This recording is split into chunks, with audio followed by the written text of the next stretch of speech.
আসসালামু আলাইকুম। Welcome back to my channel Wafi উষ্ণ ডেইলি ব্লগ। আজকের ভিডিওতে এমন কিছু জৈব সার নিয়ে আলোচনা করব যা বিনা খরচে খুব সহজেই ঘরেই তৈরি করে নিতে পারবেন। বাজার থেকে আর চড়া দামে জৈব সার কিনে আনতে হবে না।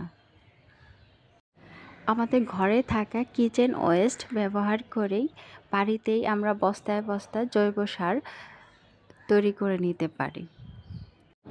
বাড়িতে তৈরি করা এই সার 100% অর্গানিক। যে সার ব্যবহার করে গাছ মাইক্রো অ্যান্ড মাইক্রো নিউট্রিক্স পেয়ে যাবে। শীতকাল হচ্ছে কম্পোস্ট তৈরির সবচেয়ে আদর্শ সময়, কারণ এই সময়টাতেই সবচেয়ে বেশি শুকনো পাতা পাওয়া যায়। শুকনো পাতা দিয়েও আমরা জৈব সার তৈরি করে নিতে পারি। আর এইসব ভিডিও দেখার জন্য অবশ্যই এই ভিডিওটি শুরু থেকে শেষ পর্যন্ত দেখবেন, তাহলে আপনারা অনেক কিছু এই ভিডিওর মাধ্যমে জানতে পারবেন। আর আমার ঘরে থাকা কিচেন ওয়েস্ট এবং শুকনো পাতা দিয়ে আমি কিভাবে জৈব সার তৈরি করি সেই ভিডিওটি এখন আমি আপনাদের সাথে শেয়ার করছি। তো চলুন দেখে নেওয়া যাক। এখন আমি জৈব সার তৈরি করার জন্য প্রথমে মাটি সংগ্রহ করে নিচ্ছি।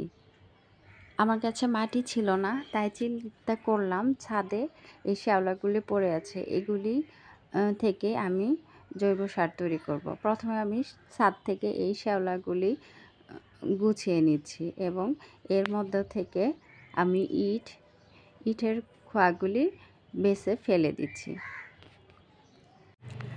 এরপর বস্তার মধ্যে আমি এই শ্যাওলাগুলি তুলে নিচ্ছি।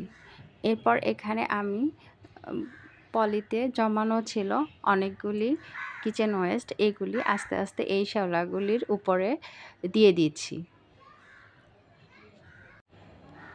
এই যে আপনারা দেখতে পাচ্ছেন আমি কতগুলি কিচেন ওয়েস্ট জমিয়েছিলাম, এগুলি ওই শ্যাওলা মাটির উপরে দিয়ে ভালো দিচ্ছি।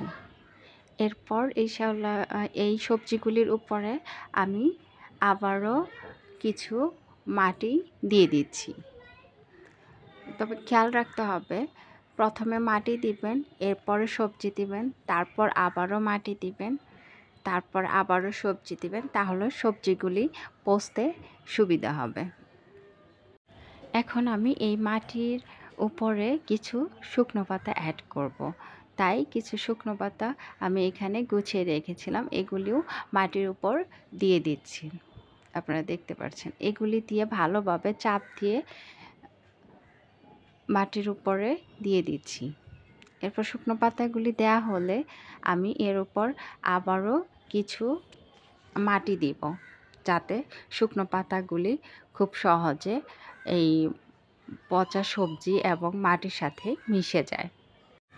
এখন আমি পাতাগুলির উপর আবারও কিছু ওই ছাদের উপর যে শ্যাওলাগুলি ছিল ওগুলি দিয়ে দিচ্ছি। এতে দেখতে পাচ্ছেন আমি কিভাবে এই জৈব সারটা রেডি করছি। আপনারা চাইলে এভাবে জৈব সার রেডি করতে পারেন বিনা খরচে বাজার থেকে, তাহলে আর এত চড়া দামে কিনে আনতে হবে না। এরপর এখানে সব কিছু দেওয়া হয়ে গেলে এ পর্যায়ে আমি মাটির উপর পানি দিয়ে দিচ্ছি, যাতে সবগুলি পচে ভালোভাবে জৈব সারটা তৈরি হতে পারে। এভাবে আমি প্রায় এই সবজিগুলি 20 থেকে 30 দিনের মতো রেখে দেব। তারপর আপনারা দেখতে পারবেন, আপনাদের সাথে ওই ভিডিওটাও আমি শেয়ার করব আমার জৈব সারটা কেমন হয়েছে। তো আজকে এই পর্যন্তই। বিনা খরচে জৈব সার তৈরি করার ভিডিওটি কেমন হলো সবাই কমেন্ট করে জানাবেন এবং অবশ্যই আপনাদের ফ্যামিলি অ্যান্ড ফ্রেন্ডদের সাথে এই ভিডিওটি শেয়ার করবেন এবং সাবস্ক্রাইব করবেন। সবাই ভালো থাকবেন। আল্লাহ হাফেজ।